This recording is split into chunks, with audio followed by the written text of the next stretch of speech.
Kebenaran hari ini, Yesus mengusir roh jahat dari orang Gerasa. Lalu sampailah mereka di seberang danau di daerah orang Gerasa.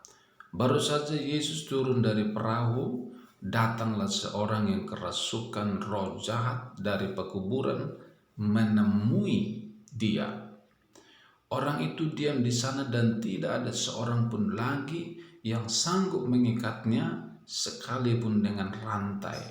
Karena sudah sering ia dibelenggu dan dirantai, tetapi rantainya diputuskannya dan belenggunya dimusnahkannya sehingga tidak ada seorang pun yang cukup kuat untuk menjinakkannya.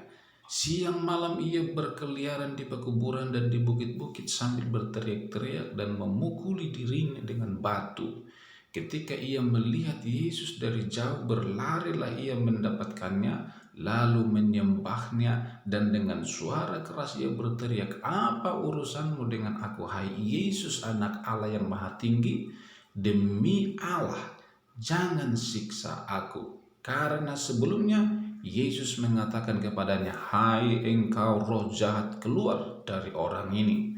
Kemudian ia bertanya kepada orang itu, "Siapa namamu?" Jawabnya, "Namaku Legion, karena kami banyak." Ia memohon dengan sangat supaya Yesus jangan mengusir roh-roh jahat itu keluar dari daerah itu. Adalah di sana di lereng bukit sejumlah besar babi sedang mencari makan. Lalu roh-roh itu meminta kepadanya, katanya, "Suruhlah kami pindah ke dalam babi-babi itu. Biarkanlah kami memasukinya." Yesus mengabulkan permintaan mereka, lalu keluarlah roh-roh jahat itu dan memasuki babi-babi itu. Kawanan babi yang kira-kira 2.000 jumlahnya itu terjun dari tepi jurang ke dalam danau dan mati lemas di dalamnya. Maka larilah penjaga-penjaga babi itu dan menceritakan hal itu di kota dan di kampung-kampung sekitarnya. Lalu keluarlah orang untuk melihat apa yang terjadi. Mereka datang kepada Yesus dan melihat orang yang kerasukan itu duduk, sudah berpakaian dan sudah waras.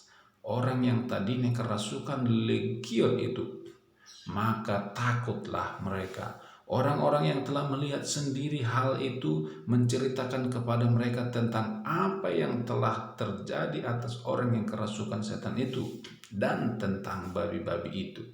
Lalu mereka mendesak Yesus supaya ia meninggalkan daerah mereka. Pada waktu Yesus naik lagi ke dalam perahu, orang yang tadinya kerasukan setan itu meminta supaya ia diperkenankan menyertai dia.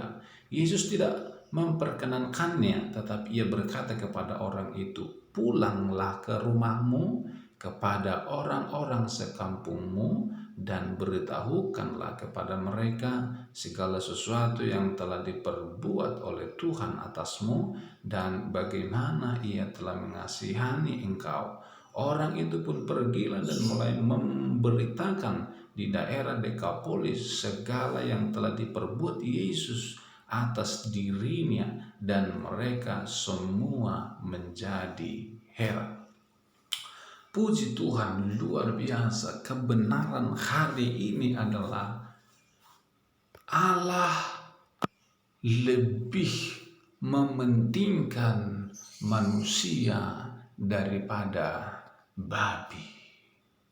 Nilai manusia itu segambar dengan dirinya Allah sendiri.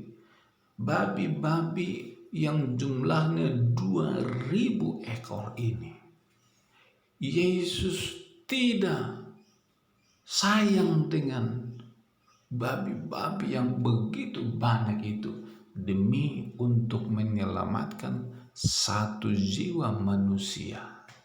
Saudara yang dikasihi oleh Tuhan, seringkali ada banyak orang lebih sayang kepada peliharaannya daripada anaknya sendiri. Seringkali banyak orang lebih peduli dengan hobinya, mengurus hobinya daripada mengurus manusia, anaknya, keluarganya, orang tuanya, saudara-saudaranya. Saudara-saudara, ketika itu terjadi, saudara, berarti nilai manusia di dalam seseorang itu sangat tidak ada harganya.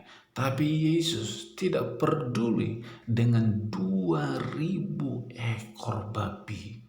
2.000 ekor babi itu, saudara-saudara, kalau dijual itu uang yang sangat besar. Tetapi Yesus tidak memikirkan keuntungan uang.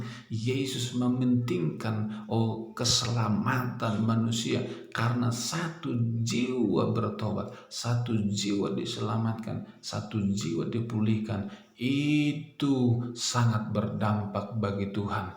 Beribu-ribu malaikat di sorga bersorak-sorai. Haleluya, karena manusia adalah gambar dan rupa Allah. Allah ingin supaya gambarnya nyata di dalam setiap pribadi manusia. Itu sebabnya kasihilah semua orang, bawalah setiap orang mendengar kabar baik. Perdengarkanlah kabar baik tentang Yesus kepada setiap orang, supaya ketika orang itu percaya, dia menjadi penyembah Allah, dia menjadi mirip dengan Allah, mirip dengan Yesus, segambar dengan Dia. Maka itulah tujuan Allah bagi kita, saudara-saudara. Kita dan Allah punya tujuan, punya pekerjaan yang sama, untuk membawa orang kembali kepada tujuan Allah, yaitu serupa dengan dirinya. Roh Kudus berkarya di hati kita semua. Haleluya. Amin.